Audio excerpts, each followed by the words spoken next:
What the hell happened there? Oh, now see this I don't. What? This is It's just a bunch of dudes kicking a woman in the head. You're not for it? no. I'm not for it.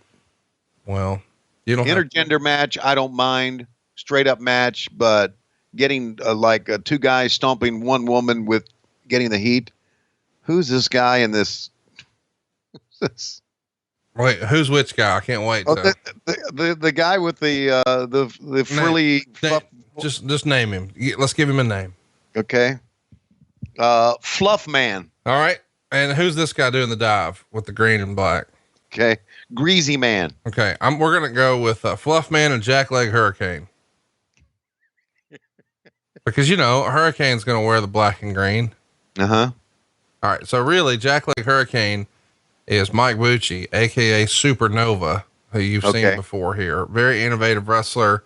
Once upon a time, Chris Kanyon was receiving a lot of high praise for his innovative offense. And Nova was doing the same thing here in ECW. Original member of the Blue World Order, him and Stevie Richards and the Blue Meanie. The other guy, Fluff Man, as you said, is Chris Chetty, who I believe is somehow related to Taz. I could be wrong on that.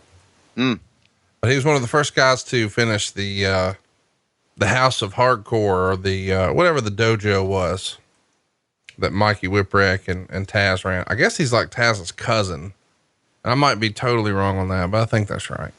So the House of Hardcore, smarten me up here. Was it a shooting thing to train wrestlers, or was it just an on camera gimmick? No, it was a real professional wrestling school. It was like you guys' power plant, except probably not as, I just imagine if Taz was running it, it was down and dirty. You know what I mean? Right. Like it's probably old school. You probably don't fill out a bunch of HR paperwork, and it's probably not air conditioned, and probably not using brand new equipment. It's probably like, Rocky training compared to Ivan Drago and WrestleMania 4, just the ECW version of the power plant. Yeah, I get that. And I'm sure the House of Hardcore, you would have to take a lot of chair shots, go through a lot of tables. No. Why would you call it the House of Hardcore? Well, because Taz is going to run you till you fucking vomit type shit. Well, then he's going to hit you in the head with a chair. I mean, if you're going to be in ECW, you got to learn how to take a chair shot. You can't just say, okay, you did a great job. You've worked hard in the House of Hardcore. You can do 1 million push-ups and 1 million sit-ups. Now we're going to hit you in the head with a chair. So here's the deal. You've clearly not watched a lot of Taz wrestling, because Taz did not put a lot of motherfuckers through chairs and did not swing a lot of chairs.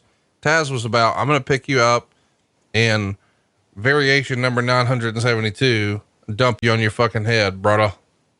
Yeah, I get that. Mr. Fluff has a broken leg. I love the ref cutting eyes over there. No, he did. He's hurt himself. Most would say. So it's a shoot it here. It had no heat, although it was all action, but fans see these guys as not worthy of being on a pay-per-view. Chetty injured himself, and it may have been seriously, doing a moonsault, and temporarily lost all feeling in his legs when his back went out, similar to a scary situation he had not that long ago at a house show. He's in a lot of pain, and this injury was said to be much more serious than the first one. He has movement and feeling in his legs after the initial numbness, and was scheduled to undergo an MRI this week. An explanation given was that the match fell apart because everyone panicked, since whatever Chetty was supposed to do wasn't going to happen, which I guess makes sense. But don't worry, you're going to get a little spot you'll be proud of here at the end. Now, this is Danny Doring coming off the top. I think he listens to the show. Shout out to Danny. And that, of course, over in the corner is Roadkill, and the girl running around in the back, or the lady rather, my apologies, is Lita. Yeah. But she's not Lita here. Here she's Miss Congeniality. Love me some Lita. She was so nice when I first met her in Vegas. Oh, I guess, yeah, that makes sense. Your first time meeting Lita was Starrcast, huh? Right. Starrcast in Vegas, Starrcast 2. How about Roadkill with the chickens? Roadkill with the chickens? And here comes C.W. Anderson. Uh-huh. Right. A lot of ball-headed guys in the ring, wouldn't you think? Yep. There's Vito LaGrasso. Mm-hmm. Big Vito. Yeah, lots of dudes here. And it's just a pure six brawl. Nobody knows exactly what to do. So you got Rod Price. And the fans don't know what to do. Angel. Bill Wiles. Well, here's what's happening now. You can't hear it, but I'll give you a little hint. It's not going to be allowed into the building. Oh, I forgot. We're just watching the shitty network version. That's New Jack's theme music. Okay. And so he's going to run to the ring now with a bunch of weapons. That's the reason everybody's excited, because they know if he's coming out, that's about to be your ass. And the way they would know, I know you're not a hip hop fan, although we are going to do a little Tony Reed's rap later. We're not going to do this one, but we could at some point. Mm-hmm. The song starts with a gunshot. Oh, that's great. Well, I'm just saying that way, you know, like, yeah. No. You see what he's got? Yep. Electronic football board. Oh man. I've got one of those at home in the attic with a 6-man tag belt somewhere. Fuck off. No, I do. I love that. This is a pretty creative shit. What's he got? He's got a keyboard. He's got a computer keyboard. What the fuck? I love it. Don't bring out the regular shit. Oh. Jesus. I still think they ought to take like a baseball bat and hit somebody in the nuts with it. Or take a kendo stick and hit it and stick it up a guy's ass. So like, yeah, there you go. Right there. Pool cue. Right on the gimmick and right on the Tony. Did you see that? Don't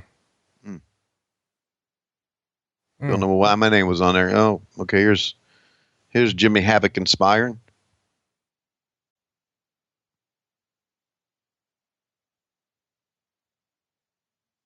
Fucking New Jack was he was crazy, wasn't he? Well, he was doomed to be a killer since he came out the nutsack. Staple gun to the head. Remember the time that Jack Briscoe staple gunned the motherfucker? Yes, that's right. That was at the 58-minute mark against Dory Funk Jr. How about these guitar shots were always fun. I don't, this is probably not a gimmick balsa wood guitar. Do you think? Oh, maybe it is.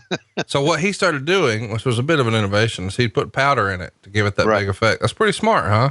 Yeah. Oh yeah, it is. Look at the crowd, dude. I know that a lot of people are critical of New Jack, and Lord knows he deserves most of that criticism. Mm-hmm. However, motherfucker was over, was he not? Oh yeah. And you know what? He breathed some life into what was the schmoz that no one was buying.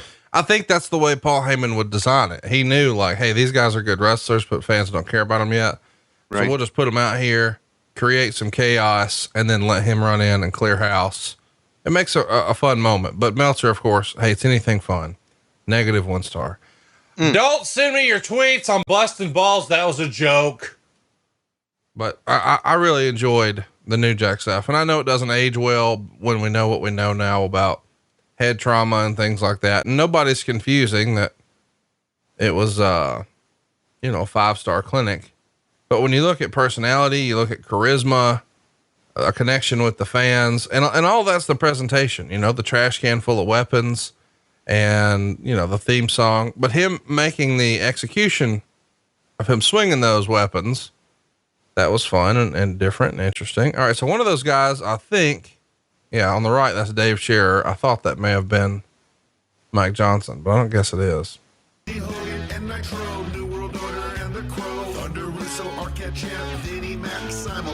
Tony's back with Conrad, not your classy podcast. Watch along, try not to laugh. Lowest rules can't pass. This wasn't the initial plan. Tom Zigg's a good-looking man. Klondike Bill, make him chant. Tommy, you come over here.